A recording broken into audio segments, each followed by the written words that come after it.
All right. Good morning, everyone. Thank you for joining us on our 99th episode of Blowback, Exposing Imperial Decline.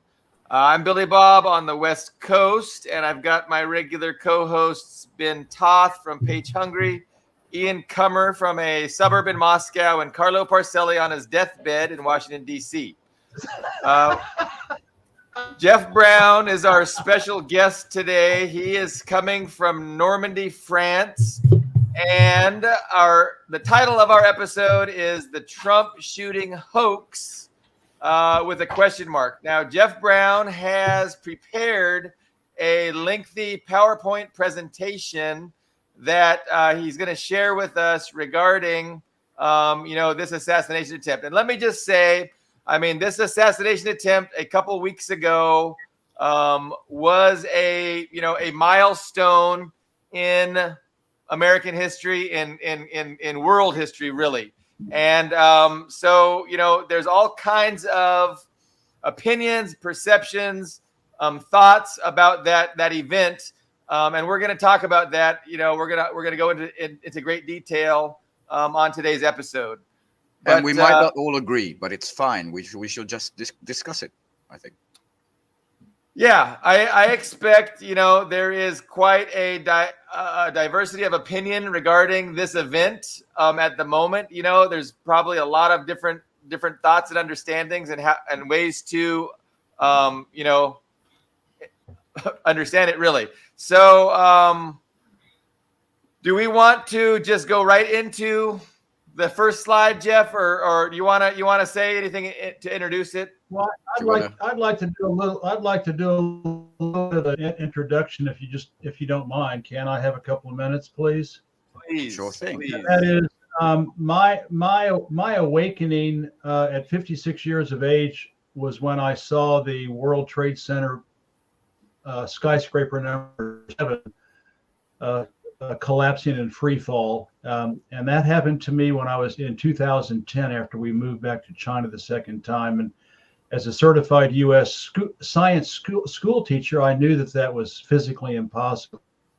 And I started my long journey into false flags and hoaxes, and it inspired my second book, China Rising. In fact, the first 100 pages, I didn't spend tens of hours, hundreds of hours investigating 9/11, the Boston Marathon bombing, Bataclan in Paris, Nice and then Charlie Hebdo in Paris, and I convincingly showed that those were all false flags. Those were all government orchestrated terrorist attacks. And so I got that rabbit hole, and this is the first time I've really gotten back into it. So I have a lot of experience in understanding false flags and hoaxes, and so that's why when I saw it, and I looked at all the film footage of, and as you say, Billy Bob, it is so earth-shaking, and its implications, and for not only the United States but for the rest of the world, as been nodded and concurred. So that's why I started looking into it, and people were sending me stuff, and I get a lot of comments from people, and so I had and told you about it, and I thought it was worth going through and showing you all what, in my opinion, is one of the most brilliant hoaxes ever pulled off since the moon landings. I was just about to ask, have we been to the moon? But thank you for answering. No, we have not. So anyway, so we can get so I'm not just some punk guy who's, I have done hundreds of hours of research on this, so I've had a lot of experience. So you want to talk a little bit about the foundation? I created Street Truth from Facts foundation for the China Writers Group, which Billy Bob is a member of, and it's a nonprofit, and I did it as a platform for people like Billy Bob and 25 or almost 30 other writers, and it's just a way for some of the, I think it's the best group of, and I also publish, we also publish Ben's weekly outline, bullet point outline, and so it's I think it's the best group of writers on the internet anywhere in terms of geopolitics, the global zeitgeist, etc. So that's why I did it, and so I'm the founder, and I manage the Substack. I manage the Substack platform, and the Secret Effects, where all the some of the articles go, like Ben's and Billy's. I include Billy in the title because he's with China Writers Group, so. And so that Ben's outline goes on Secret from Facts, and it's just it's really brilliant. There's over 11,000 people who follow it on Substack, so it's very popular, and I think it's got a good reputation. Cool. Thank you. So by the way, this PowerPoint presentation we're gonna also upload on the Substack, I presume, and so we'll get a pretty wide audience. Do we want to start, Ben? If you want to start, I'll just let the users know there was some technical issues because this couldn't just be uploaded to StreamYard. It's too large for that. And the next slide is a video which will begin without sound, but then I have to go back and start it again with sound. So just bear with me a second. So can we go to slide 1? Go? Okay. Yeah. How much? It's a 7-minute video. How much of it are we going to watch? Well, I think we should watch the whole thing. I think it's really important. Okay, let's do it. Now I just need to go back to the beginning because this Chrome is an absolute crime against humanity. At my rally on Saturday, let me begin this evening by expressing my gratitude to the American people. That's max volume, For unfortunately. your outpouring of love and support following the assassination attempt. Well, are there moments in the 7 minutes that are important? Sound bites? What he says. Listen to what he says, and I think it just listen to what he says. It's amazing. So many people have asked me what happened. Tell us what happened, please. And therefore, I will tell you exactly what happened, and you'll never hear it from me a second time because it's actually too painful to tell. It was a warm, beautiful day in the early evening in Butler Township in the great Commonwealth of Pennsylvania. Music was loudly playing and the campaign was doing really well. I went to the stage and the crowd was cheering wildly. Everybody was happy. I began speaking very strongly, powerfully, and happily. Typical Trump. Because I was discussing the great job my administration did on immigration at the southern border. We were very proud of it.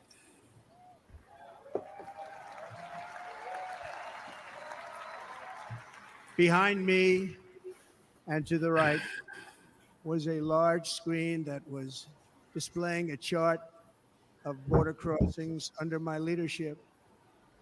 The numbers were absolutely amazing. In order to see the chart, I started to, like this, turn to my right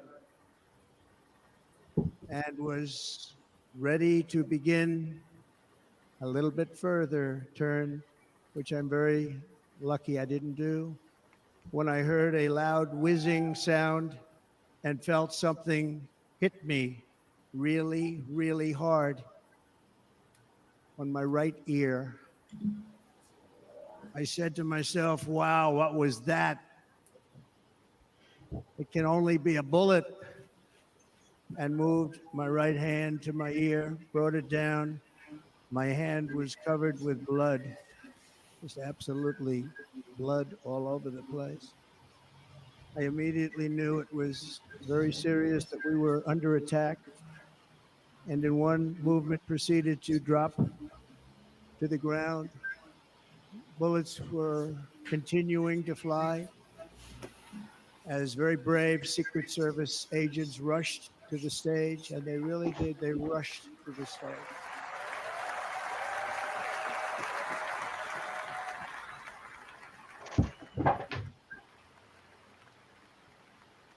These are great people at great risk, I will tell you, and pounced on top of me so that I would be protected. There was blood pouring everywhere, and yet, in a certain way, I felt very safe because I had God on my side. I felt that.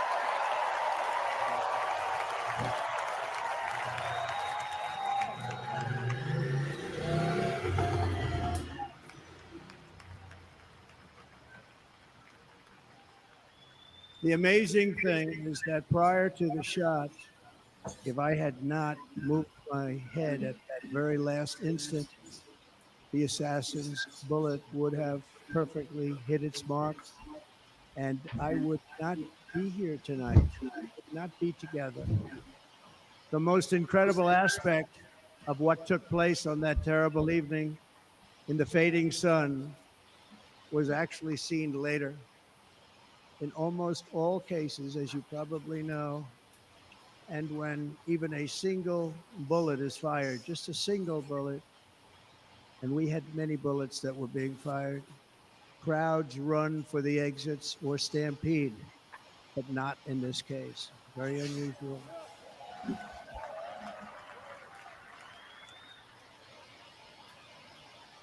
This massive crowd of tens of thousands of people stood by and didn't move an inch.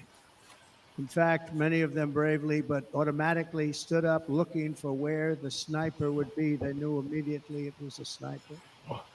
And then began pointing at him. You can see that if you look at the group behind me. That was just a small group compared to what was in front. Nobody ran, and by not stampeding, many lives were saved. But that isn't the reason that they didn't move. The reason is that they knew I was in very serious trouble. They saw it. They saw me go down. They saw the blood and thought, actually, most did, that I was dead. They knew it was a shot to the head. They saw the blood. And there's an interesting statistic. The ears are the bloodiest part. Something happens with the ears. They bleed more than any other part of the body. For whatever reason, the doctors told me that. And I said, why is there so much blood? He said, it's the ears. They bleed more. So we learned something, but they just, this beautiful crowd, they didn't want to leave me. They knew I was in trouble. They didn't want to leave me. And you can see that love written all over their faces. Incredible people. They're incredible people. Bullets were flying over us, yet I felt serene. But now the Secret Service agents were putting themselves in peril. They were in very dangerous territory. Bullets were flying right over them, missing them by a very small amount of inches. And then it all stopped. Our Secret Service sniper, from a much greater distance and with only one bullet used, took the assassin's life, took him out.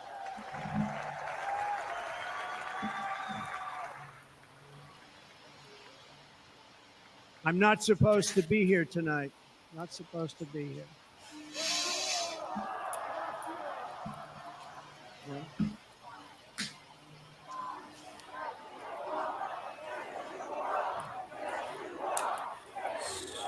Are they chanting, yes, you are? Yeah, Yeah. I think so. Yes, you are. Yes. Okay, got it. Thank you. But I'm not. And I'll tell you, I stand before you in this arena only by the grace of Almighty God. Let me begin this evening by expressing my Oh, yeah, That's I the think you can that- it loops. Okay. So Okay. anyway, what any comments from my esteemed colleagues? That, by the way, that was his acceptance speech at the Republican National Convention. Several days later, the shooting event was on the 13th, and I think the Republican National Convention was something like the 16th to the 19th, or the 19th to the 20, something like that. Less than a week later. Yeah. Mhm. It Well, seemed Any like comments from classic anybody? Trump. Yeah, I mean, classic Trump. You know, a real melodramatic retelling. It was a beautiful summer day. yeah, I just say he knows how to control a crowd. He can use any event to this kind of effect, and he did it well. That's my thought too. Mm-hmm. All Anybody right. What else? about you, Jeff? Well, it's classic Trump, and unfortunately, he's almost everything he said is not true, which we'll see, but that's That fits the mold, though. That fits. Do you want me to bring this back? Yeah. Or not? Yeah. Okay. So I went back and took notes, and here's what he said. He said, something hit me really, really hard. And be thinking about all this as we look at the rest. My hand was covered in blood. Number 3, blood was all over the place. Number 4, bullets were continuing to fly. 5, there was blood pouring everywhere. 6, near death if I had not turned my head just an inch. Number 7, this massive crowd of tens of thousands didn't move. Number 8, they stood up to look for the sniper pointing at him. Number 9, nobody ran, nobody stampeded. They didn't move because they knew I was in very serious trouble. Number 10, they saw all the blood and thought I was dead. Didn't want to leave me with love all over their faces. And then number 11, doctors told me ears bleed more than any other part of the body. So those were the highlights, and we'll be referring back to these topics. So we if anybody, unless someone has a comment, we can go on. So these are the money shots. This shows the supposed photograph of the bullet being caught in mid-flight and him hitting his ear, and then starting to go down. And of course, this was the money shot number 2, the iconic Donald Trump with the American flag, flying behind him in a crystal blue sky. And this, of course, was one of the reasons that, in my opinion, the hoax was perpetrated, was to get photographs like this that have now gone around the world. And within minutes of the event, the Chinese were already selling T-shirts online of this photograph and others. Next. By the way, the Russians fell in love with him too. They printed posters saying Russians don't surrender with that epic photo. True. Oh, that's good. One of his comments, my hand was covered with blood. And really? Because you can sit there and see, this was after he slapped his ear with his right hand. Of course, we can't see the supposed wound behind him where the bullet supposedly hit his ear. But he pulls his hand away to look at his hand, and there's no blood. There's literally. It's a 4-pixel photo. Do we have a better photo? Okay, next photo. Bloodless hand. So this is after he he already has it on his face. Yeah. Yes. That's actually lipstick. He smeared the lipstick. Sorry. Yeah, there you go. It's lipstick. So the point is well, I think what happened is, and the reason those 2 traces are on his face, he had a squib behind his ear, and a squib is what actors use to they hit themselves, or they hit their heart, for like cowboys to have a blood stain on their chest when somebody, supposedly shoots them or whatever. So I think the squib, probably squirted those 2 squirts on his face. But you can see his hand has no blood. All right, that's not a 4-pixel photo. That is no blood. All right. I agree with Next. you on no blood. Next. Yeah. No blood. Next.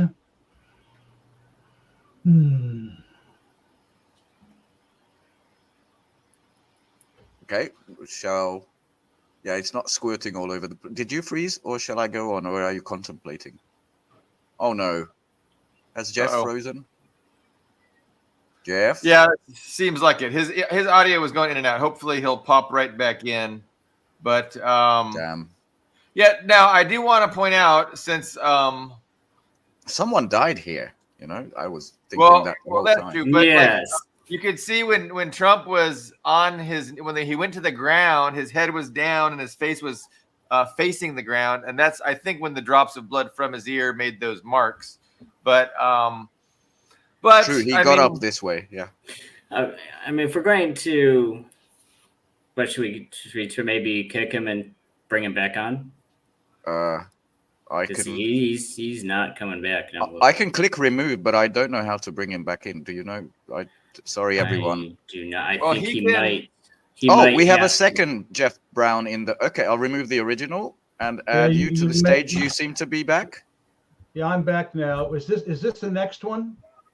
No, we didn't move on while you were gone. So we went from the hands to the face. And again, you can see. Is this the one after that shows his hand with the? This is right after the hands. Yes. Okay, and so blood was everywhere, pouring all over the place. Well, that's not true. For someone who supposedly had the top of his ear blown off, that is not real. That is fake blood. And again, with the 2 traces, when he slapped his head like that, the squib, the squib exploded and shot those 2, put some blood around his ear, and then those 2 things came out. The squib was probably designed so that most of it would come out the top, and then it had like a little injector at the other end, and you can see that in the film we're going to see later. He actually slaps his hand on his head. So there's no blood. There's literally no blood. Blood pouring all over the place. Wounds bleed until pressed or clot, taking several minutes to stop. In fact, even a minor cut on your finger or whatever takes 2 minutes to clot. And for something what he was talking about, since nobody was covering his ear or anything, nobody was trying to stop the bleeding because there wasn't any bleeding. It would take at least 8 minutes for that wound to stop bleeding, and he literally should have been bleeding like a stuck pig. We'll get into the ears later. The scant amount of blood on Trump did not change, and this is another thing. From the moment they let him up, of course they let him up, to do the fight. That's what this whole hoax is all about, is to get these shots and to get these images into the minds of the people of the world. That the bleeding on the supposed bleeding on his ear did not change from the entire time they let him up, to give the Statue of Liberty, pose, and all the way down to the car 30 meters away, absolutely zero change in bleeding. There was no blood. Okay, you have a point, a theory on blood. I'm unconvinced by the hand and Trump's hyperbole, but probably you want to make your case further, and that's what you're here to do. So let me know. All right, next. Trump's doctors told him ears bleed more than any other part of the body. Again, we'll see in a minute what his doctor said actually was supposed to have happened to him. Again, if even a minor cut, on your earlobe, you are going to bleed like a freaking stuck pig. And he didn't bleed at all. So that's fake. Next. And the bullet that supposedly hit him, this kid that supposedly shot at him, he supposedly went and bought 50 NATO 5.56 millimeter high-powered shells a few days before the shooting event. And as you can see, they're only, the bullet itself is 5.56 millimeters thick, in diameter, which for Americans it's a 223. It's a 0.223 inches. So it's about a quarter of an inch. The bullet's only a quarter of an inch. But look at how much gunpowder is in each one of those shells. So these are meant to kill people, and if your ear was hit by one of these bullets, it would have literally blown half of the ear off. But so that's what supposedly hit him. This was not supposedly an air gun, an air gun. These were NATO bullets that supposedly hit him. So next. So this is supposedly where Trump was hit. You can see there's actually an artery from the carotid that comes straight from the heart. And that vein, that artery that comes down right here in front of your ear right here, is literally it comes directly off the carotid artery, which comes directly, off the heart. So that's why pumping like crazy. Yeah. It's pumping like crazy. And he supposedly got hit where that circle is. And if it had have been really hit, he would have been literally covered with blood. Next. So he didn't get hit. Go next. Here's what the doctor said. This is his doctor. The doctor said it produced a 2-centimeter wide wound.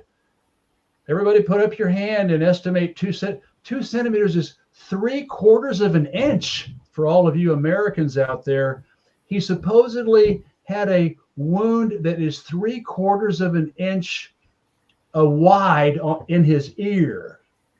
Okay, that's a big wound in your ear. I mean, your ear is only 3 or so centimeters, wide, maybe 4, but so he's saying that the wound hole was half the size of the top of his ear. And of course, this is all for the memes, and he took a bullet for democracy, etc. So that's what his doctor officially said after the supposed shooting. That's a big wound in the ear. Next. There's a guy, by the way, I would like to thank a guy named Ol Damagard. And I think I'm not going to subscribe to him because that's all he does is false flags and hoaxes. But I got several of these images from him, and one of my fans sent me. She subscribes to him, and she sent me the link to his video that he did on this. And he's a real specialist in false flags and hoaxes. So I got this image. I got this image from him. This was actually a film. This was actually a little film clip in his expose that this is a person's head this is what police use. Yeah, these ballistic dummies are very accurate to how. The hair is actually almost spot on. It's orange, and so this was actually this was actually somebody who shot a bullet through this dummy's ear, and you can see it ripped the ear a gigantic hole in his ear. And I couldn't do the whole video, but actually at the end, the whole ear is just completely shredded. If Trump had been hit that way, it would have ripped off the top of his ear. The AR-15 assault rifle, America's favorite gun, please go back, has a muzzle velocity of 3,300 feet per second. That's 1 kilometer a second. And so he obviously did not get hit by one of those 5.56 NATO bullets because there would have been literally nothing left of his ear. Trump's 2-centimeter wide ear wound on July 14th. Here's a picture of him when he went to Michigan, and the next day, look at his ear. There's nothing, it's healed. It's perfectly okay. He has a Band-Aid on it. By the way, since this event, has he gone uncovered? As in, is the ear still covered in his recent campaign events, or is it uncovered? Well, he left it covered until the end of the until he gave that terrific speech at the Republican National Convention. Isn't that hilarious? That's the next day, and this is of course when he announced Vance, the senator from Ohio that's the senator from Ohio on the right with the beard. So anyway, there you go. And somebody typed in that he got nicked. No, the doctor said he had a 2-centimeter wide ear wound in his ear. Even boastful statements from Trump and the doctor don't really. But sorry. Well, go ahead. I don't know if one precludes the other. That can mean a lot of a 2-centimeter wide. I mean, that could be a cut. I mean, you don't know if it grazed the top of his ear for 2 centimeters. It still would, And actually, in the private chat, I just uploaded a photo, Ben. If you want to look at that. Where did you put it? In the private chat. In the private chat, yes. This is. Unfortunately, even if he got grazed, it would have bled like a stuck pig. Well, the thing is, there are no. Just put it on screen like that for now because it has to cover the PowerPoint.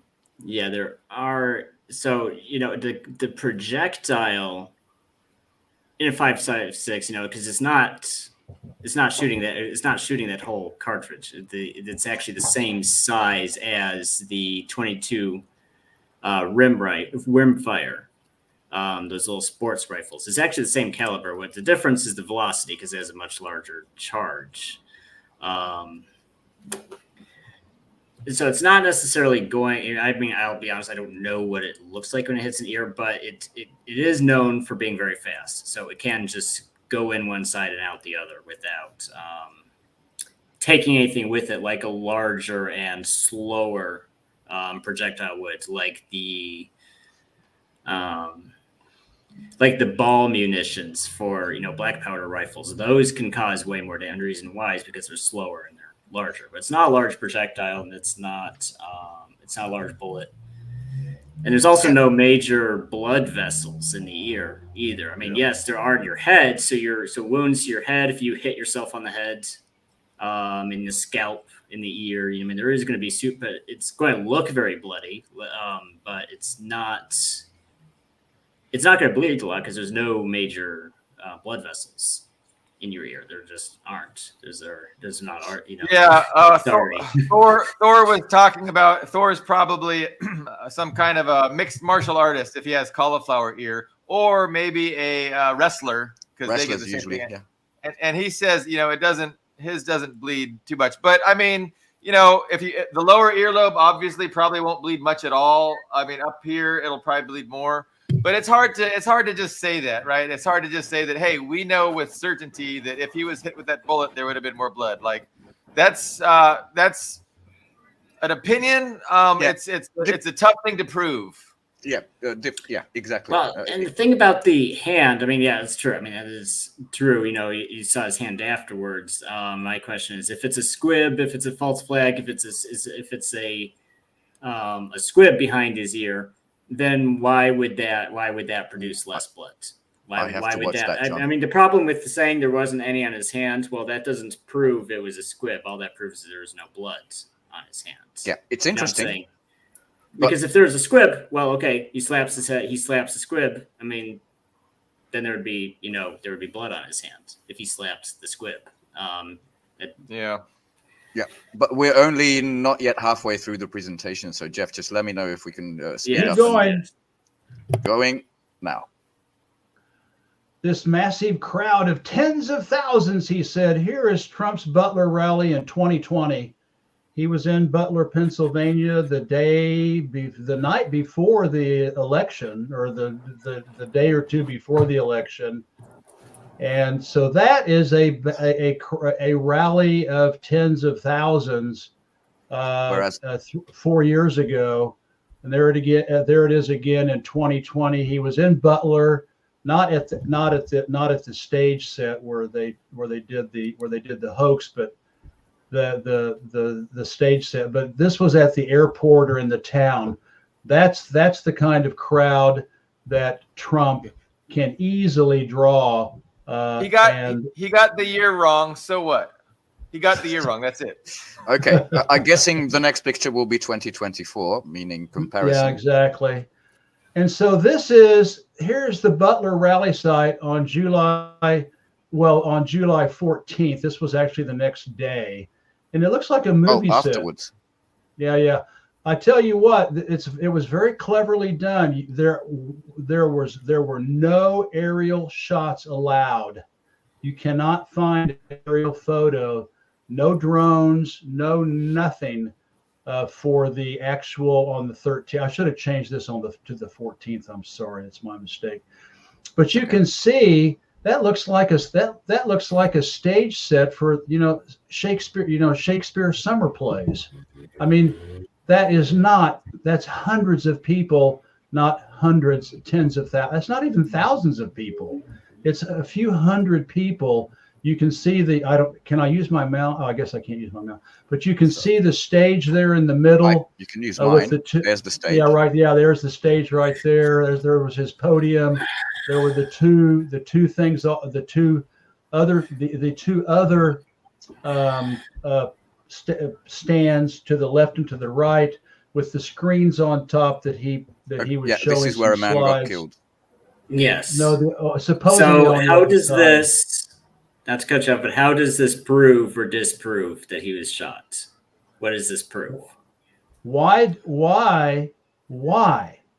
would Donald Trump go to a small farm in the countryside of Pennsylvania and have a rally of only a few hundred people? Why? Okay, so it's a controlled set-like environment. It's a controlled set. Now you can see over on the left-hand side that group of buildings. Supposedly the shooter was on that building there, and then the snipers were on the two white barns, the two white roofed red barns behind. That's a very dangerously sloped roof. Yes. According to the Secret Service, yes. And so this is a stage set. This is a stage set. This is not a rally.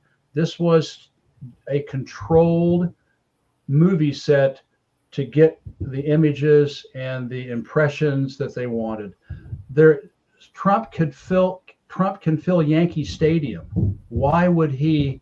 Trump can fill, the Stade de France and Le Stade de France, the big stadium in Paris, and I'm sure Russia has one that has 100,000.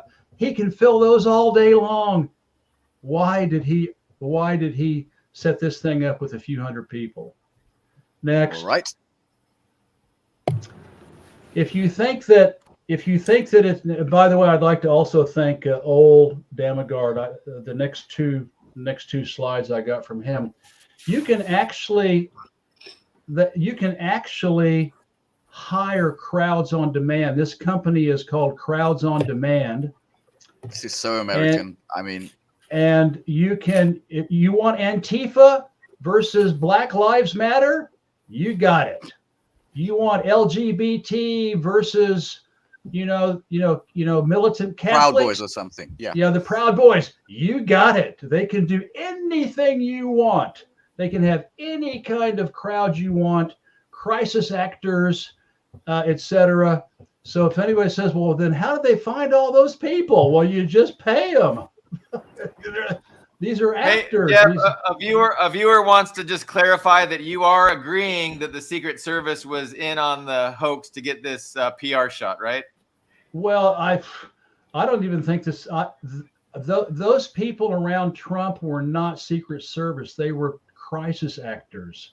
Okay. They The were Secret Service crisis. They were not even. I don't even think the Secret Service was there. This was a Trump get. And I want everybody out at the audience to know, I voted for Donald Trump in 2016. I voted for Donald Trump in 2020, and I will vote for him in November. Not because I love the guy, but because he's not as bad as the Democrats. And I'm a registered Democrat in Oklahoma. So that's a great point, Jeff, because most people would assume that you're a TDSer, have Trump derangement syndrome. I'm not. So that's a great point. He did a lot. He did a lot of good things. He actually helped the poor. He actually helped the poor and the. Well, now you're gonna get Carlo mad, so you better just move off that topic. But I'm not. I don't dislike the guy. He's a demagogue. He is Keggy's my perfect middle ground. And he is a consummate actor, and he pulled off the greatest hoax of this century so far. So anyway, they'll do anything. Next one, audiences, corporate events, fan displays. This is they will do anything. Now, there are actually, if you look up in the upper right-hand corner, Swedish crisis actors. You can, I was reading the word amputees. Action amps. The guy, the famous photo of the guy in the wheelchair at the Boston bombing, where it showed the bone sticking. I showed how this was absolutely impossible, but the bone was sticking out of his knee when he was. And it was covered in blood. He was an action amp. And reminds me of the white helmets in Syria. But yeah, go on. Yeah, exactly. So you can hire crisis actors. You can hire injured people. You can hire amputees. They're all there available to be to work for you. Next. Why again? Here's another. Why such a minuscule rally site except to control the hoax? I mean, this is. Look at the size of that thing. I mean, we could probably get together and get a band together and get more people than that. That's just ridiculous. Katie, I don't even know what Aaron Bra is. Sorry, that was just an audience question. What Aaron Bra? I don't even know what this is. I try to put it on screen. I don't know what that is. Oh, this is the same site. It's just another view. It's just it's that there's the stage. There's the two guys in the back where the snipers were. The snipers off to the left. It's just another one just to reinforce the fact that this is a stage set. This is not a rally. This is a stage set. You've made your point. It's a controlled. It reminds you of a controlled stage set. Shall we go on? Exactly. Next. Oh, I'm guessing this is something. Yeah, this is about a two. I want everybody to focus on the audience in the background and just see how they act. I don't know what I can do here because nothing. It doesn't seem. No, I can work. Exit presentation mode, but I don't know what will happen. Shall I do that? Because nothing. Try that. Yeah. If not, I can. What slide is that? The slide 24 and fuck off, Microsoft. It just won't. Yeah, it might have been deleted. Well, let me open up my PowerPoint, and it's which one? 24. 24. You want to take yours off, Ben? I can remove it from the stage, of course. Can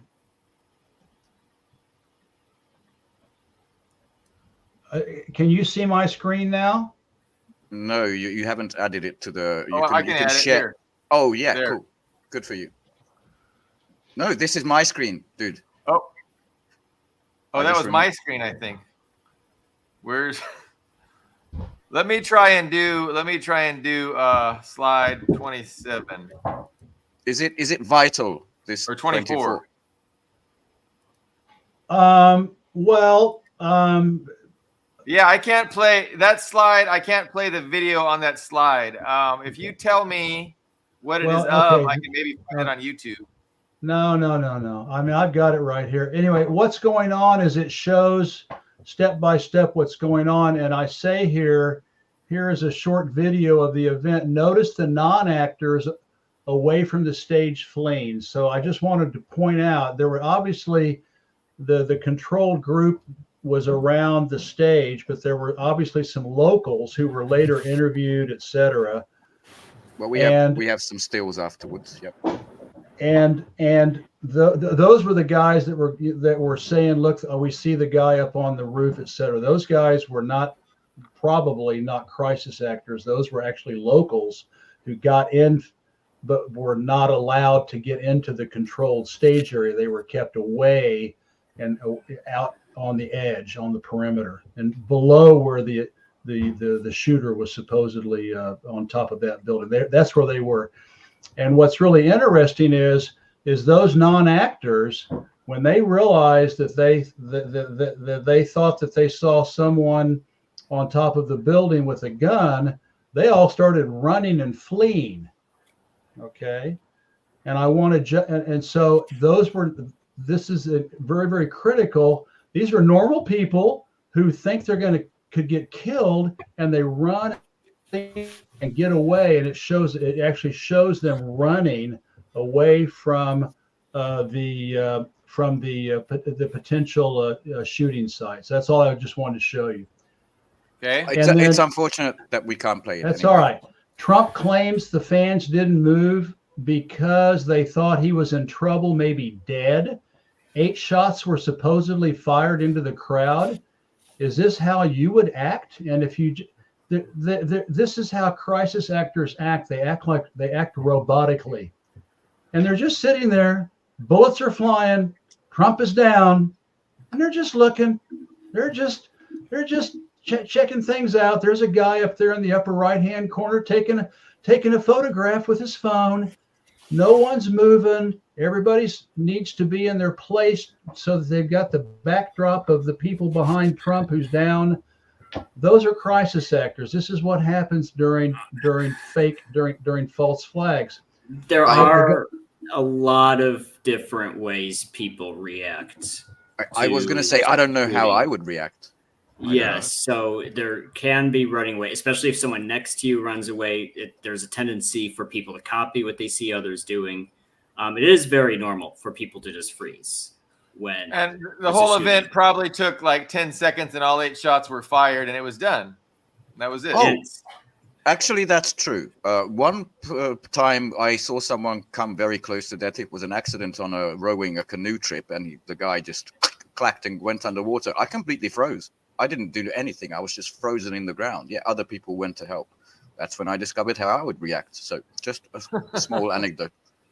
Yeah, it seems like the argument here is that they were paid actors, which is why they were bad at acting. I mean, they're not bad at acting. They were paid to stay in their seats and to be the backdrop for the hoax supposed shooting. This is very evidence free so far. It's Alex Jonesy, if you forgive me for saying that. That's fine. Okay. Jeff, you're not persuading them, but we can continue. I just want to point out the normal when your adrenaline is flowing, you flee. If you think you're going to get shot or killed or whatever. That's not true. And Carlo seems to have a counterpoint as well. I have a question. Or question. Yeah. Were they the paid actors? Were they in on it, were they were dummies? No, they were. That's a paid crowd. But to take live ammunition, 2 of them seriously wounded, and 1 died. I can tell you the two people that were supposedly injured and the guy that supposedly died are what the CIA and Mossad and those people they call them legends. They create these people. They create avatars for situations like this. They do this all the time. Those guys, I can almost promise you, do not exist. No one died. No one got. I'm sorry, there was no. You can't see that. Oh, look, there's a guy over here shot. That guy was told to do that to cement in your mind that guy got shot. Try to find that guy that got shot. Try to find him on the internet. Try to find his people found his Twitter. Found him, the firefighter. Yeah. Try to find out where he was a firefighter. See how far back he goes. You won't find him. Did you? Because people have been arguing about his Twitter. I don't have to. He was very vocal. People were arguing because he was a typical Trump supporter. He was anti-Ukraine. He was pro-Israel. People have been arguing about his going through that. I wouldn't say I think it's morally questionable because the dude died, but he does have a social media history. So are we going to say the CIA faked? Which they create, which the CIA and the FBI and Mossad can create they can create electric bills. They can create house deeds. They can create job histories. They can create all of that. They do it all day long. That's what they do. Let's I'm keeping an open mind. PowerPoints. All right. Keeping an open mind and hearing you out, but let's just power through the PowerPoints if we may. I'm hoping there will be maybe less evidence-free in the second half. Shall I move on? Next. Yeah. Again, here's a supposedly a Secret Service guy on the ground with two people down there, and he's like protecting them and everything. Look at the people behind him. They're just watching. And then the guy behind the speaker, in the upper right-hand corner, he's just chilling. He's just chilling. Nobody's moving. Nobody's doing anything. Nobody's showing any excitement. Any event in the world can be explained away with this recipe, which is it's uncomfortable for me. Moving on. Okay. Is this a video again? Okay, this one looks like it will play.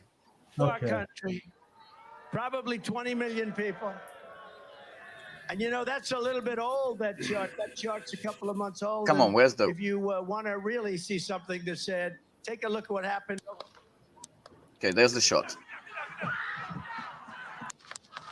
So they've got me sold that's a spontaneous thing. That's my best so far opinion assessment of that. It seems really spontaneous. They don't know what's going on. Is he dead? And everything's done right now. There's not any more shots they're going to be firing out. Everything's done. It took about 10 seconds. No, there was supposed to be 8 shots fired. I would be looking left, right, up, and down, saying, "What the hell is going on?" Rapid succession, though. Okay. But we don't need to debate. That's not the way it happens in real life. But in real life, tell me what happens in real life in a situation. I'm just going to give you a clue. I'm just going to Jeff. Before you answer, I'm just going to give you a clue. I've seen people get shot at. So please, I have. Think you answer carefully and tell me what you think happens in real life. The panic. That's what happens. Panic, and in a crowd situation like that, people would be flying all over the place. Why did the non-actors run away from the supposed shooter who were off the set? Well, who do you Why know did they run away when they thought they were going to get hit? I continue to hear you out, but shall we move on? Yes, move on. Okay. The other impossible shot is this infamous bullet photo that supposedly caught the bullet that supposedly hit his ear and the etc. Go ahead. I did some research. Doug Mills is a Pulitzer Prize winner. He's the one that supposedly took this. Says that he used a standard digital camera. Mr. Mill, and again, I'd like to thank old Damagar because he found this. Doug Mills said he caught that photo using a Sony digital camera capable of capturing images at up to 30 frames per second. That's possible. Burst photos are 30 frames a second. That's for. He took these photos with a shutter speed of 1/8 thousandths of a second, extremely fast by industry standards. But that's still not good enough, because if you go to the next slide, the only commercial camera available today that can catch a bullet in midair is the Nikon Z9, and you have to set the ISO to 25,600, which no other camera has. Most of us shoot 64, maximum of 400. You have to set the ISO to 25,600, and the only way to catch a bullet in midair is 1/32 thousandths of a second, not 8 thousandths of a second. So that photo is not possible. That is a doctored photo. Okay. No. I mean, even No. without burst mode, you can have extreme luck just to shoot at exactly the same time when the bullet traveled that however many, like a meter during But a your bullet shot. cannot be caught at 1/8 thousandths of a second. It's impossible. And that's the Pulitzer Prize winner who said that's what he did. Okay. Well, we don't have to dwell on that particular issue, but that's a good point. Yeah, maybe again, I'll give you a maybe. And then, like for Americans, Lassie with the near-death experiences, when he was, I was almost, this is all, again, building up the assassination, the shooting cult, etc. He was almost hit, it's impossible to overstate how much of a miracle we experienced. These are all, of course, this is for the Trump base, near-death experiences get everybody's emotions all fired up. So he had to have a near-death experience. Next. And so this is what this was all about. Of course, no Secret Service men or women would ever let a protected person rise up like he did in a perfect pose to give the fist and say, fight, fight, fight. That's not negligence. That is, those were not Secret Service agents. That was all a very carefully plotted and practiced pose, to make him to deify Trump and to make him, the great hero. And then they got him up. Within a few seconds. They would never do that, because how many shooters are there? They don't know how many shooters there are. You keep him on the ground, you flatten him like a pancake, and you stay there as long as you need to until the coast is clear. And Good point. and they let him up seconds later, with a tiny with some fake blood on his ear, no blood on his hand, and you're going, fight, fight, fight. What a miracle! And here's another one, Iwo Jima. These are iconic photos to cement in the people's mind that Trump is our savior. Next. I agree that it's iconic. Next. I want to point out, I just looked at it. This is my Canon 7D. It's a 10-year-old camera, by the way. It doesn't even take SD cards. And if you can see it, that's 8,000 front. That's 8,000. Just pointing out. My camera can do that, and it's 10 years old. So, but 8 thousandths of a second will not capture a bullet. It has to be. Yes, it will. It sorry. Well, we may have gotten another freeze, Anyway, moving on. unfortunately, at exactly the wrong moment. Yeah, I think Jeff froze. So, but I want to get through the presentation, and then we can definitely have any kind of discussion after the fact. We don't have to. Yeah, there's only 5 slides left. I was aiming Okay. for that too. It's a matter of fact that we can check and see if an 8,000 frames per second, is that what it is, FPS? I guess. I also don't know why. That blur. That looks like a double exposure. So we got cut off. Okay, we're back. I didn't see the last minute. I don't know what happened, but anyway, if you check you have to have a speed of 1/32,000th of a second to catch a bullet. That is a fact. I didn't understand your point about the 25,000 ISO, which I because that's light sensitivity. Yeah, because you in order to you reduce the quality of the picture to capture fast images. That's not ISO is light sensitivity. It's not quality. It's light sensitivity. And if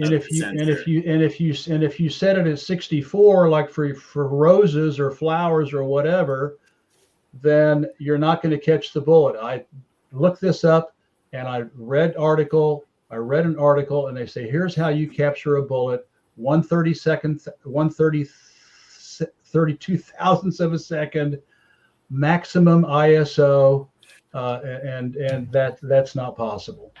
Anyway, again, just he's the hero, he's our savior. Next, and then of course he's the Messiah, and this is the Messiah. He's down on the ground, he's in pain. And then the next picture, what does that look like? Looks like Jesus, going down, on his march, with the cross. Trump would correct you, and he would say Jesus looks like him. Yes, but whatever. But that shot is iconic. In fact, that shot was taken by Annie. What's her name? No, Anna Moneymaker. Anna Moneymaker, and she is a Trump photographer. And she miraculously catches Trump, in all kinds of amazing situations. But anyway. And then the other Messiah is at the stage, people all over the social media, the conservative social media, there was a flag that was supposedly, accidentally, even though there was no wind, accidentally, was folded like this to look like an angel. And so people are saying that Trump was saved by the Holy Spirit. He's been saved by God. He's our Messiah. Just again, this is all building up the cult of the. I mean, I can see the angel right there. That's his right wing facing us. So I mean, you're just arguing with reality, Jeff. As the only resident European, that just sounds like America to me. That entire story. America. It looks like a crucifixion to me. Well, anyway, the social media, the conservative social media. And again, people were wearing, patches on their ears, to show their support for Trump. This is again funny, actually. Building up the cult, the cult. I had mine. So what this is all about is it's the apotheosis of Donald Trump, our savior, our Messiah, our hero. That's what it's all about. All right. That's the conclusion. In my opinion, my conclusion is the shooting incident on July 13, 2024 was an obvious inside job, with Donald Trump playing the leading role, who deserves an Oscar for Best Actor. You all don't believe me, but I think that's what happened. I don't think the only person who probably got killed was that poor kid. And if he hadn't been found to be in a BlackRock ad, he was actually in a BlackRock advertisement. For pension funds or something. Training. Yeah, for pension funds. Yeah, if that proved that he exists, but if he was not in that ad, I would say that it's possible that kid didn't even exist. I mean, they can, well, just like James Earl Ray, and was not the shooter of Martin Luther King, Lee Harvey Oswald, Sirhan, the guy who's, it just goes on and on and on. And- But that's my presentation, Yeah. and We thank you for it. and I can tell you all probably did this just to humor me, but I've done enough of these false flags and hoaxes to know that this is a complete and total rehearsed stage set. And Guys, So we this is do- free speech. Yeah. You should be We- entitled to we- any just to opinion. support. I Jeff. think your opinion reflects an opinion of a lot of people. I think mostly probably the TDSers, but I think a lot of people share your same opinion. And no, you put in some effort to do that presentation, and you did it pretty well. I mean, you presented your case pretty well. Yeah, I'm not persuaded. I don't think Ben or Ian is. But I know there's some viewers that are agreeing with you. So that's just how things go. We all have our own perceptions, our own Yeah. opinion. And you should be able to say it without being Alex Jones. I think that whole $1 billion for InfoWars is an absolute crime against someone who I think is a lunatic, but he should be able to speak. Mm-hmm. And to support Jeff on one point he made at the end about the fact that the kid Crooks appeared in the was it BlackRock or Blackwater ad? BlackRock. Blackwater. One of them. Yeah. Is that they vet the people that are going to be in those commercials. They do backgrounds on them, psychological backgrounds, and that's where they look for their victims. When Well, they I do tell you, commercials like the that, fact that he they don't okay. want somebody who's got a background of insanity that can be traced back to be in those commercials or pedophilia or anything like that. Because BlackRock, like Cargill, used to have the largest intelligence community in the world, larger than the CIA. BlackRock. And yeah, for a No, while. Cargill, the Cargill. the agribusiness company Right, the big aggregates. in Minneapolis, Minnesota. And To they add a vetted little bit- everybody that appeared publicly in there. I mean, I don't think they background check students in a background random checks. Exactly. Right. public So relations yeah, video. that's definitely a point. Carlo, what that tells me is the fact that obviously he was in contact with the deep state, and that to me makes it credible that he was an MK Ultra victim, where they literally brainwash people to do like the Bourne Identity to be That's funny, Yasha. or what was the great Luc Besson movie, Nikita, the Oh, I assassin, remember the assassin girl. Who was Yeah. Let me yeah. and talking about MK Ultra, this is a point we made on the show. Ted Kaczynski was a victim of MK Ultra. He was an undergraduate, a 19-year-old kid, mathematician, brilliant mathematician. He was bullied for a full year without his knowledge. He was ridiculed. That is confirmed, Keggy. and made to feel insignificant for a full year. And I think that played very heavily into the murders he committed later on.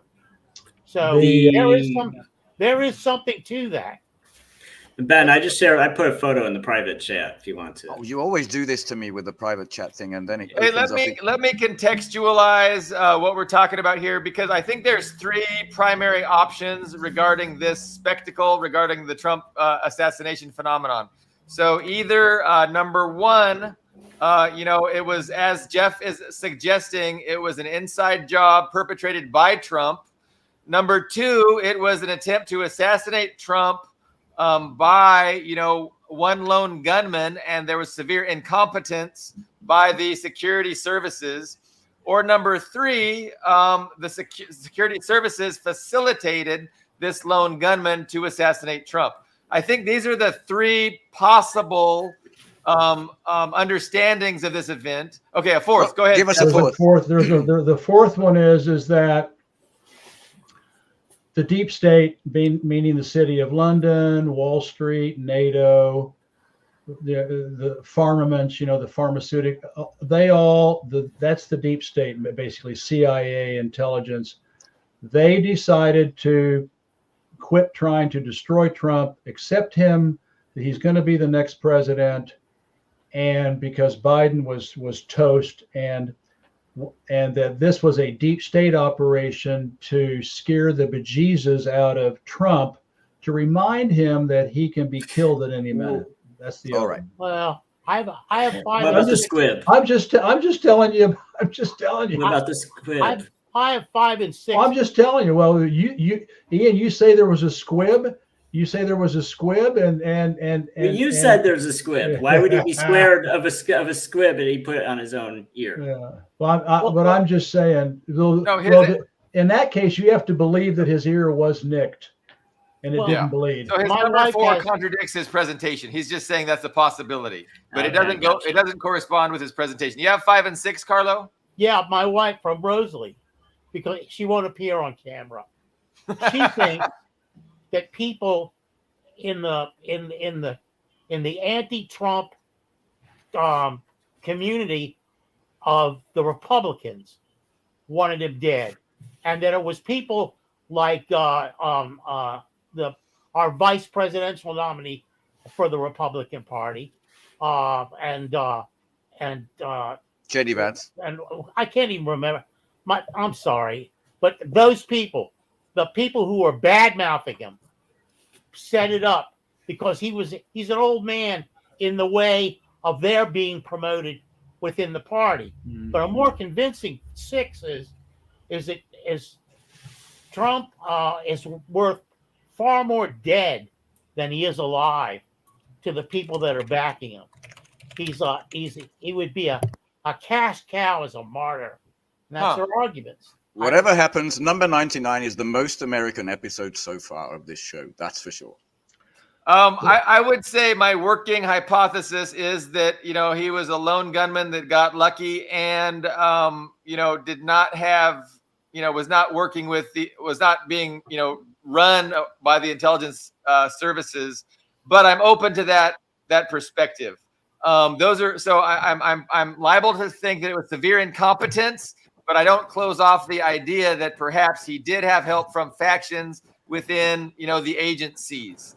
But I do kind of close myself off to any other interpretation. It's got to be one of those two, probably severe incompetence. But that's I agree with you, Bill. There was Ben, do you want to- there was prior knowledge, because just like in 9/11, over $1 billion was made on Wall Street because people had prior knowledge, and they short sailed. Was it American or United that all the planes were American to United? American, I think. American.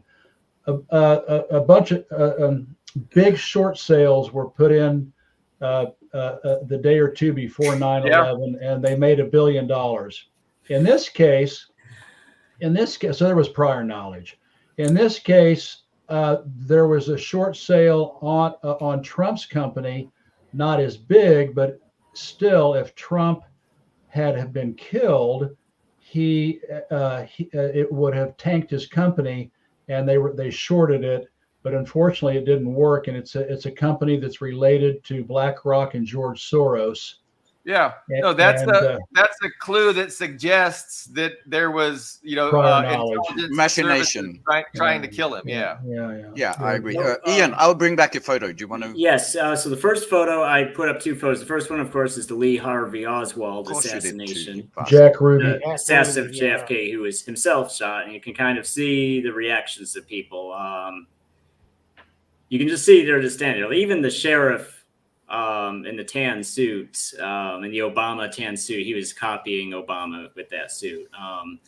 He's because you do this to me in bloody private chat, I'll have to bring it in via a transition. This is sorry about that, but yeah. And then this is the aftermath of the Reagan attempted assassination. Also, you can kind of see again mixed reactions to Yeah, that. I guy's would got a probably real be this That guy. guy's just hanging out there. He's just like, what That's the hell who did I'd I be. just Yeah. see? Yeah.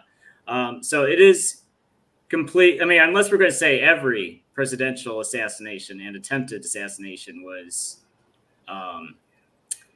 with crisis actors. I mean, it's normal for people to not necessarily run away from it. They can just freeze there and with a stupid look on their face, which is what Ben said he would do, is honestly probably what I would do. Just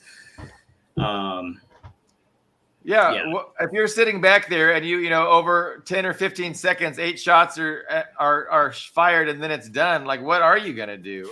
And I mean, it's not compelling that you know, because people didn't immediately head for the exits, that it was staged like that.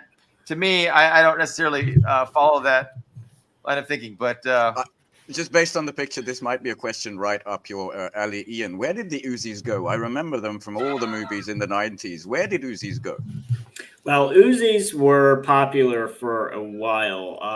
Submachine guns just kind of went out of fashion. Uzis it's a pity. were, yeah. I mean, they're still in use, all the but cool not as kids common had as them they back used in the to be. 80s. Yes, yes. No, the they're first very American cool. movies that came into Hungary, we saw Uzis everywhere. Yeah, there's still. I think Steven Seagal movies still have them just because they're so cool, and he wants to fight guys with cool guns with his fists. Sorry for the sidetrack. Yep. But yes, I shot a Uzi. Once, Mhm. ripped off about 20 or 30 rounds. It's a pretty cool gun.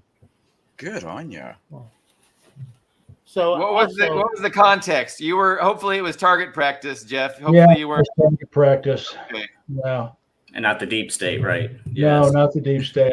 We were out in the field, and some guy had an Uzi. He said, "Hey, you want to shoot an Uzi?" I said, "Well, hell yeah!" So he loaded up a clip and. Keggy, I will ask Jeff that, but I also agree he didn't do much, but I don't think that justifies or undermines anything that's been said here. I don't think he did much. I wouldn't vote him for the reasons of the working class in America. I wouldn't vote at all this year, probably, but I would vote for him from a European perspective. Our viewer wants to argue with you that that you know Trump did good things for poor people. If you want to go down that rabbit hole, you're really going to make Carlo angry. Well, he actually, there are this, of course, the New York Times and the Washington Post and everybody buried it, and CNN and all that buried it. But if you look at the statistics, income for poor and working families actually went up during Trump's administration. Home ownership of minorities went up. And there were 2 or 3 other statistics that showed that. And it was probably due, I guess, maybe because of all the tariffs on, I don't know, the tariffs on China. I don't know, but there were the statistics that you would never see the light of day of because everybody was trying to destroy Trump. And I saw those statistics a couple of 3 years ago, and I've got them someplace, but they were there. We told you you'd trigger Carlo. Well, and it did show it. It's not a serious triggering. The housing thing went up because the Republicans went back to the old 2008 sell everybody a house and with a bubble on the end of their 5-year mortgage or 3-year mortgage. So when the bubble kicked in, they lose their house, and Blackstone would buy it up. The other thing is in Kentucky, for example, Trump wanted to get rid of the Affordable Care Act, but it was and people were willing to do it with the argument that it was Obama that brought it into being, which may or may not have been true. I can't remember what president actually brought it, but they couldn't do it because it was so popular among the entire population of Kentucky. What they had to do was change the name of it and say they had brought it up. The Affordable Care Act in Kentucky has a different name now, but it's essentially exactly the same policy. So there's all kinds of nefarious things going on that the Republicans claim to improve, but really didn't improve. So I I'd like to make a point too about the upcoming Trump presidency, because I think it seems, like unless they do actually kill him, that he will, beat the Democrats because they're not doing too well. Biden dropping out, Kamala coming in. But I think, we have a very powerful Israel lobby in this country. We have a Zionist lobby that includes not just, people who like Israel, but Christian Zionists and a lot of, middle-class people that are supporting Trump and Israel. And so what I kind of think might be happening with the Trump presidency is that we're going to see a refocus away from Ukraine, away from Russia, and onto Israel, Iran, and the Middle East. And I see Israel, the Israel lobby, really, really, really pushing Trump to initiate and get involved in a war against Iran and in the Middle East. The Middle East is also known as West Asia, right? West Asia. West Asia. So I don't mean to be politically incorrect, but I just wanted to point that out. Like, I think that's probably what we're going to see happen. Ukraine is going to die down. They're going to come to some kind of an arrangement there. But that does lead me into Ben has a Zelensky video, which he's prompting. I wanted to have like just 2 minutes of levity, which I promise, if you haven't seen it, you will enjoy. So just have a look at this. The new national anthem of Banderastan of Ukraine has dropped, and it's perfect. It's catchy. I am a president of big great country. I am in trouble. Can you help, please? I have already closed the boundaries, grabbing men right on the streets. My generals, they have a plan. It will work, I know for sure. Americans, I don't need your man. I just need your money and planes, money and tanks. Give me money, thank you, thanks. We will win, I know for sure. Give me money, more and more. So I put all my men in your cool tanks, and we retake Crimea and Dnipro banks. We call this contornastu, a counter-offensive. My warriors, they will show no mercy. Money and planes, money and tanks. Give me money, thank you, thanks. We will win, I know for sure. Give me money, more and more. Well, something went wrong. Technical difficulties, it's not a problem, not a tragedy, let's call it a reversal offensive. I still need money, planes and tanks, yeah. Money and planes, money and tanks. Give me money, thank you, thanks. We will win, I know for sure. Give me money, more. Money and planes, money and tanks. Give me money, thank you, thanks. Hey. We will win, I know for sure. It's a very catchy hook. Sorry? It's a very catchy hook. It's going I to be think stuck so. in my head. Me too. Every time I see Zelensky, it's going to be money and tanks, money and planes.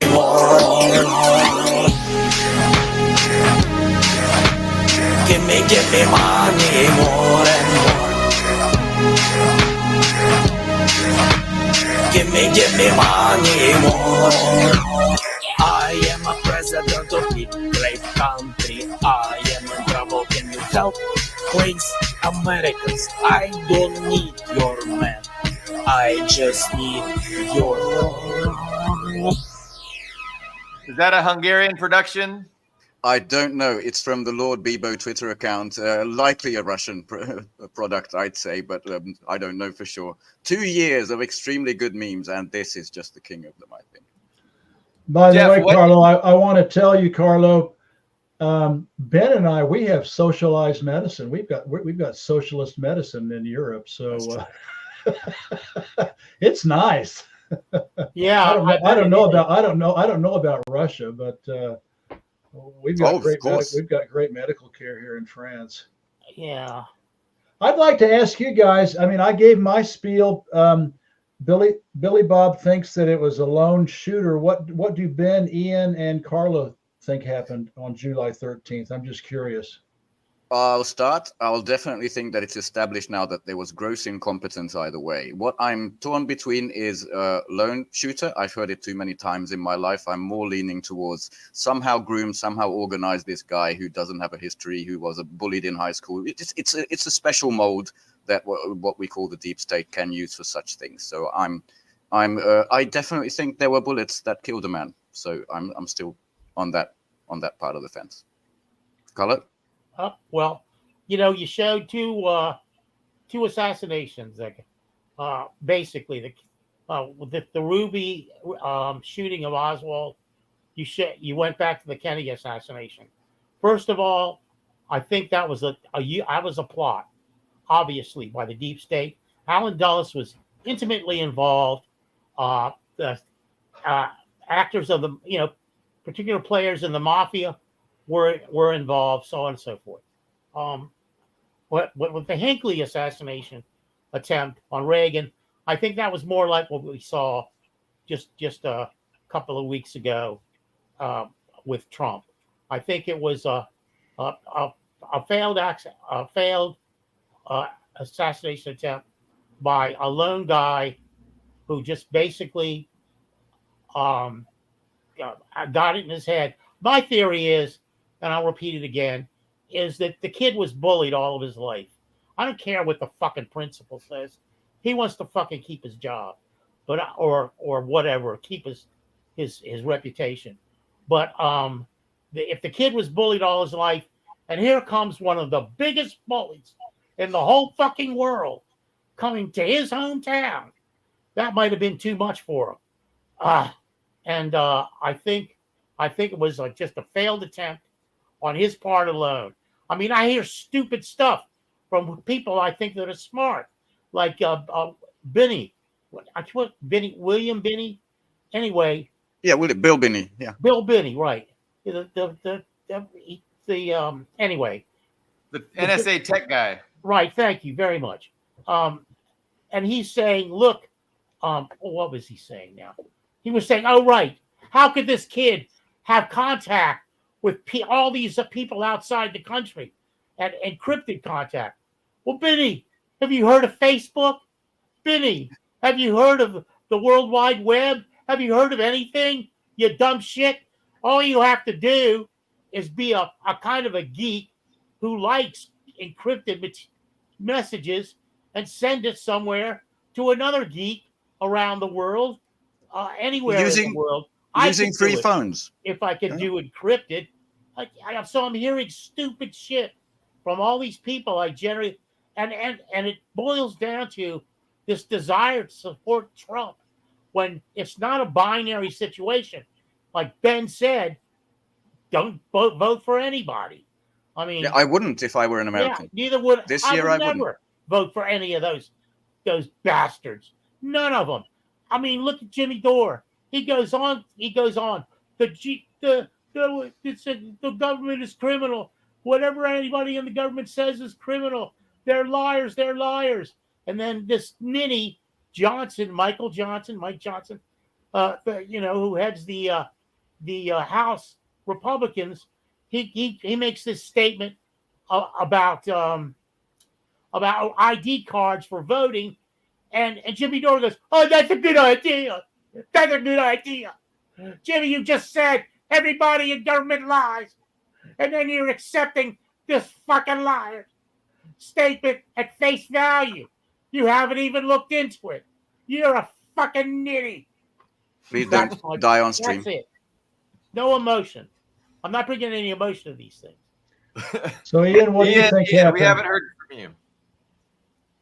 Ian, you're not muted, but we can't hear anything from your end. Crap. Well, that's my fault. My microphone went to sleep. But anyways, I mean, there's no evidence for there being more than one person involved. That's the issue right now, which is, I mean, we just don't have anything to go off of right now. And it's true because, I mean, just the media has been hysterical. I mean, who wouldn't shoot Hitler if given the opportunity? And that's what we've been being told since, I guess, 2015.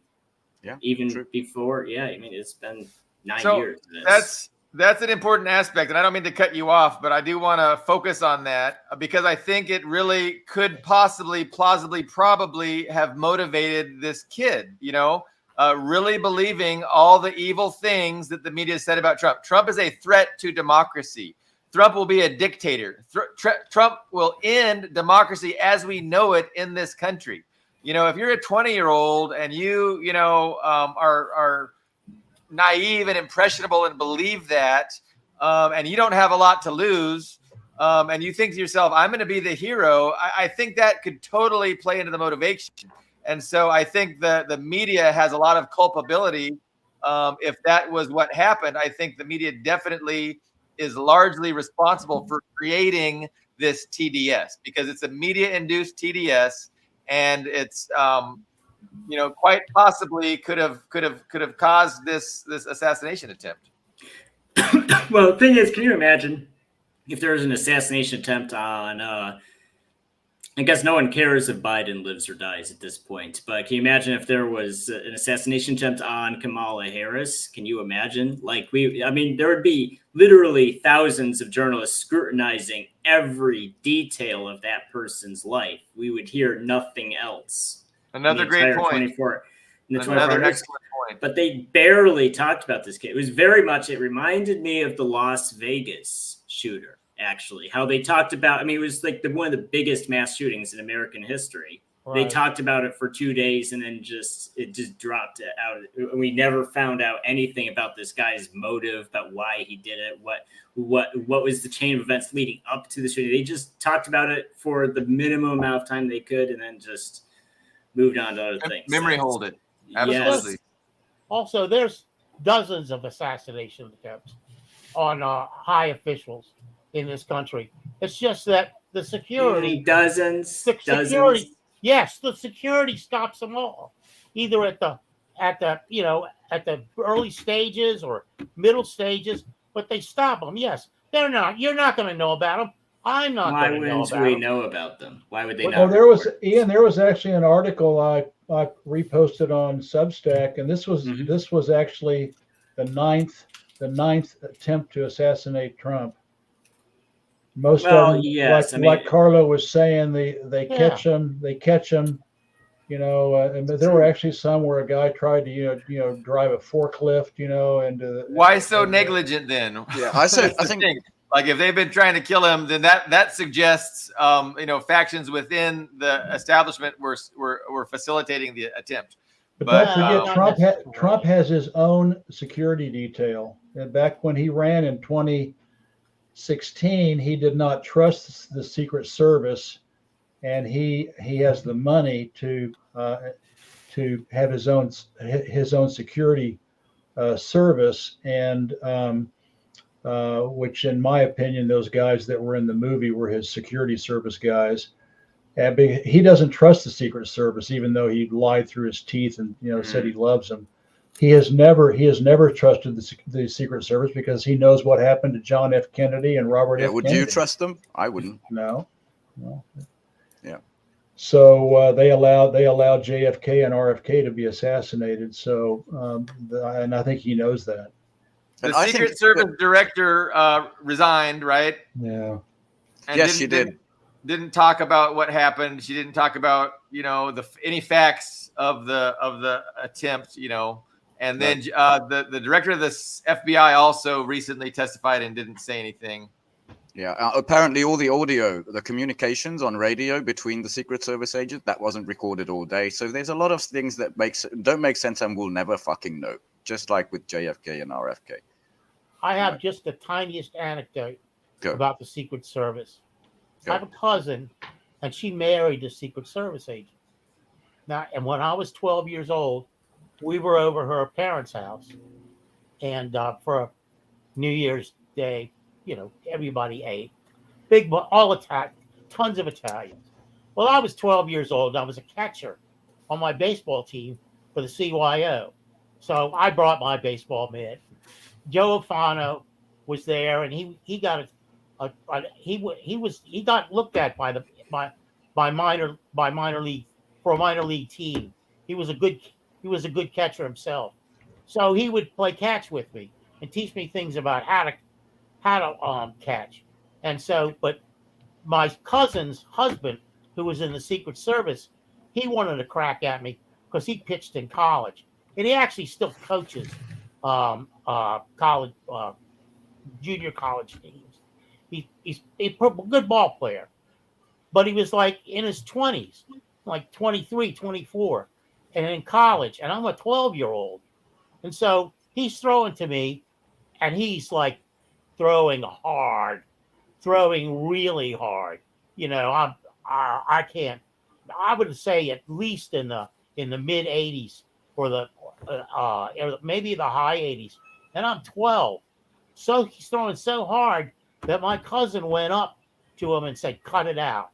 Told him to stop it because she could see how there was a kind of sadism involved in it, and I never really got along with him very much, and he was never very friendly to me, and So he fit the profile for a great Secret it Service was an agent. insight.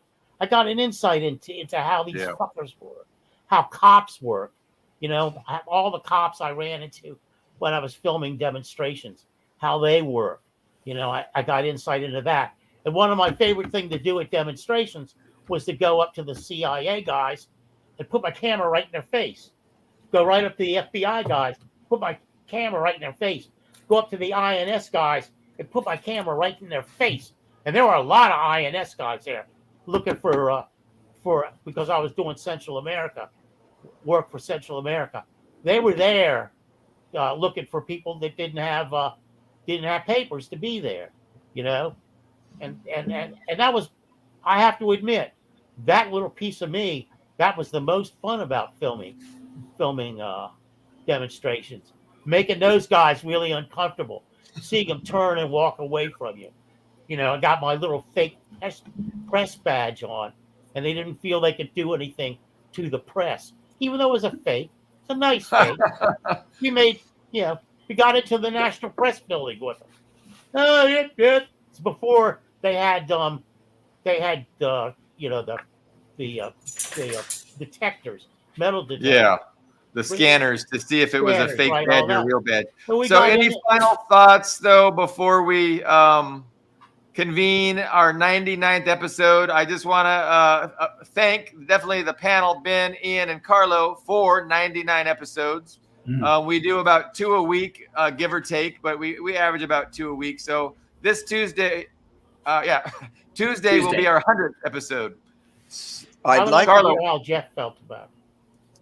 I wanted to thank Jeff first and foremost for the presentation. I'm really glad that we listened through it. And I'd like to pick up one point, which was kind of minor in there, that during the Trump era, I think things got slightly better because of the trade war with China. And I've never heard that anywhere. It's really a fair point, because if you have industrial real competition, that can actually revitalize a country. So my hope, an American, I couldn't vote for this absolute Zionist asshole. This is what he tweeted earlier on today.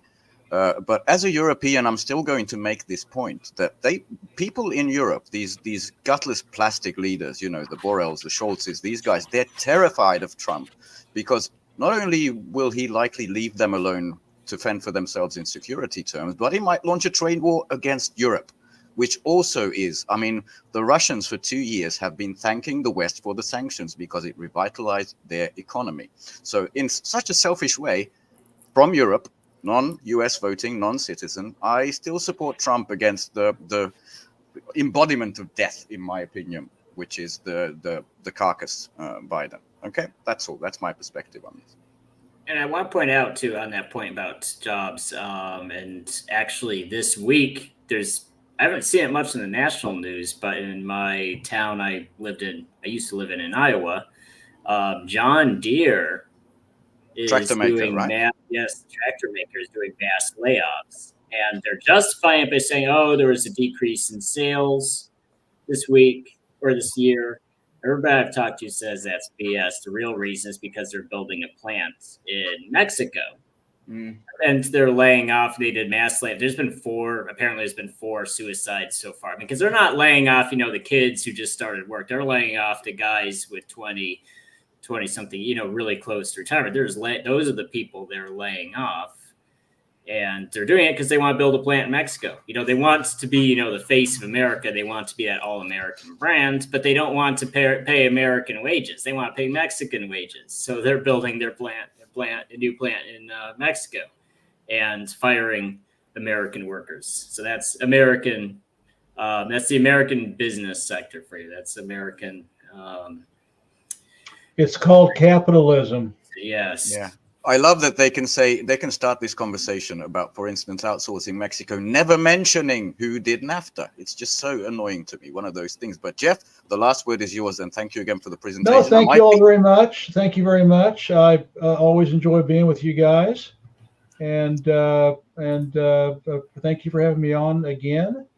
And I thoroughly enjoyed it, and I'm gonna get it as soon as I get a copy of it. I'll get it transcribed and I'll blast it out and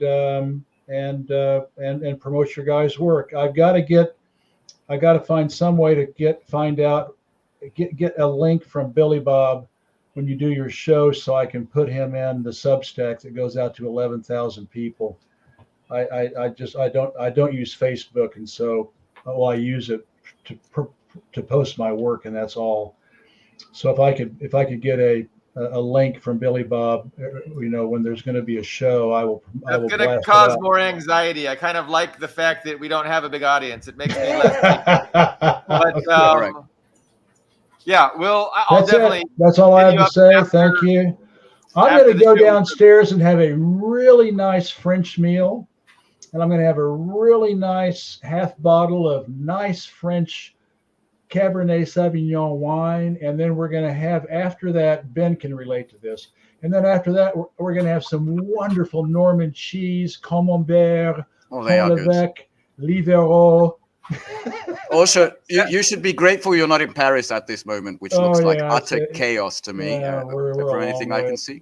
But I want you to think, and everybody else to think, about money and planes, money and tanks. Thank you. Thanks. All right, guys, we will see you on Tuesday. Thank you very much. See you Have then. a good weekend. Bye, everyone. Bye.